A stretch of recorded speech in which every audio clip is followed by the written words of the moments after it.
Welcome to Trigger Examples Part 2, and in this example, we're going to create an update trigger, and we're going to take a look at those inserted and deleted tables that get created. So the first thing I'm going to do is Control-R, make the results go away.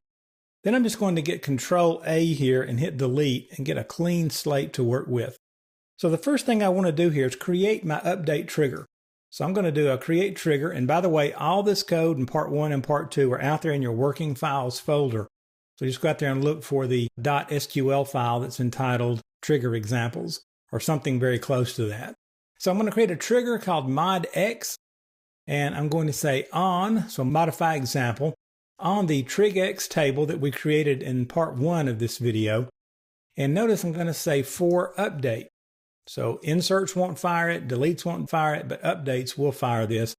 Then we say as, and now I'm just going to do my little print, and we'll do attention.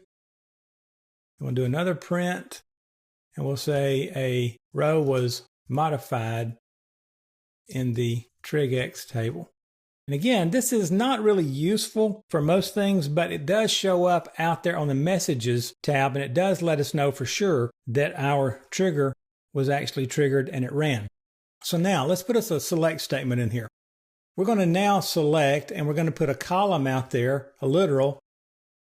Out of the deleted table, we're going to say the original data was, and I'm going to put a colon, a space, close my literal. Okay, that's a column right there. Then I'll put an asterisk from the deleted table. All right, then we'll go to the next line, and we're going to do a select. And this time we'll say inserted. The new data is colon space, close my literal. Then we're going to pull everything else from inserted. So the deleted and inserted table will be created for me out there in memory. The old data that was in the table that is being replaced is going to be dropped into the deleted table so I can see what's leaving. The new data that's coming into the table is going to be dropped into the inserted so that I can see what my table is going to look like then after the insert.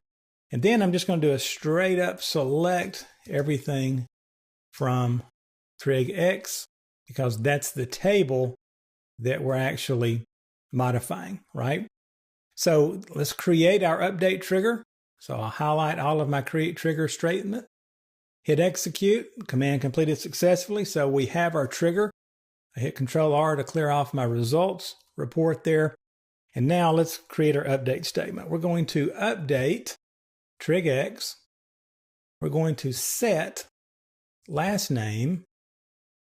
We're going to set the last name equal to Longley, where the first name equals Mark and last name equals Long. Now, let me go show you something before we run this, okay? Let's select everything from trigx. And let's look at the data that's in our table.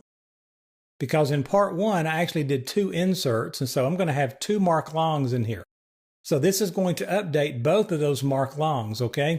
So let's highlight this update, and let's execute it. And notice I got 2 deletes and 2 inserts because there were 2 rows in there that met the conditions. So notice on both cases, it says the original data was Long Mark. Inserted, the new data going in is Longley Mark, and everything ran. And if you'll look out here in my results set, Long was changed to Longley on both of those. So notice that inserted and deleted table is kind of the big news here. I could very easily, within my code up here in my trigger, I could write a lot of code right here to say, you know, if this original data is this value, then go check some other table and make sure it complies. If the data is less than this amount, this has got to happen. We want to change some other column in the row to be something else. We can put any kind of logic we want to in there based on what we see, usually especially coming on that inserted table for the data that went in there. Now, I could also have done an instead of trigger and captured this data before it ever went in and then changed it and then done one insert or one update. So that's pretty much it.